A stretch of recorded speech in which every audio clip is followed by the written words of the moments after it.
पूंजी बनाना है, थोड़ा स्टॉक को होल्ड करके समय देकर, तो आपकी नज़र कहाँ पर होनी चाहिए, ये समझ लेते हैं मार्केट के महारथी से, मिड के महारथी से।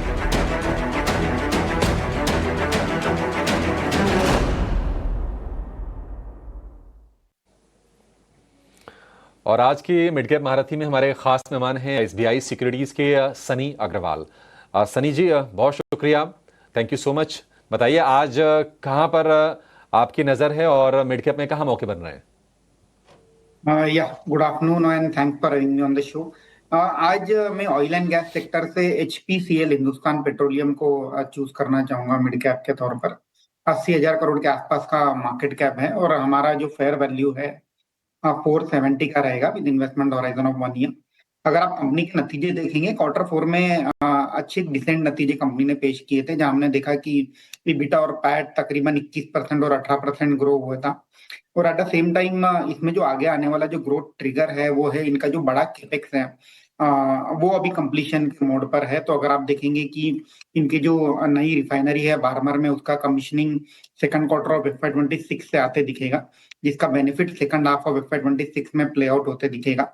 अगर हम नंबर्स की बात करें तो हमारा ये मानना है कि FY25 में कंपनी ने 7,300 करोड़ का प्रॉफिट दर्ज किया था, जो बढ़ करके FY26 में 9,300 करोड़ के आसपास का प्रॉफिट कंपनी दर्ज कर सकती है। और FY27 में ये प्रॉफिट बढ़ के 10,300 करोड़ के आसपास का प्रॉफिट आएगा। अगर हम वैल्यूएशन की बात करें तो काफी रीजनेबल वैल्यूएशन पर कंपनी ट्रेड हो रही है, तकरीबन 8 to 9 time price to earning multiple. और रिटर्न रेशियो हमें लगता है कि जो 16 से 18% की जो रिटर्न रेशियो है कंपनी मेंटेन करेगी आगे आने वाले समय में। लोअर क्रूड ऑयल प्राइस के चलते जो बेनिफिट है वो भी डेफिनेटली प्ले आउट होते नजर आएगा।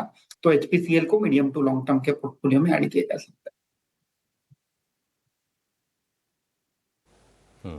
ठीक है सनी, वैसे ही बताइए, एचपीसीएल आपने बताया कि 80,000 करोड़ का मार्केट कैप है, तो ये मार्केट कैप के हिसाब से मिड कैप कैटेगरी में फॉल करती है या फिर लार्ज कैप में आ जाती कंपनी है? नहीं, ये एक्चुअली मिड कैप कैटेगरी में आएगी, क्योंकि अगर आप सेबी के जो क्लासिफिकेशन देखेंगे, top 100 companies are by market cap large cap company, then between 101 to 150 is mid cap company. Okay okay, ठीक है। एचपीसीएल बढ़िया कंपनी, सरकारी कंपनी, समय दीजिए इसको, क्रूड सपोर्टिव है इसके लिए, 470 का टारगेट है, 1 साल के लिए आपको इसको होल्ड करके रखना है। चलिए इस शो को फिलहाल यहीं पर समाप्त करेंगे। सनी जी और मानस जी, आप दोनों का बहुत शुक्रिया आज हमें समय देने के लिए और तमाम स्टॉक्स पर अपने व्यू देने के लिए, हमारे दर्शकों की कमाई करने में मदद करने के लिए। फिलहाल एक छोटा सा ब्रेक।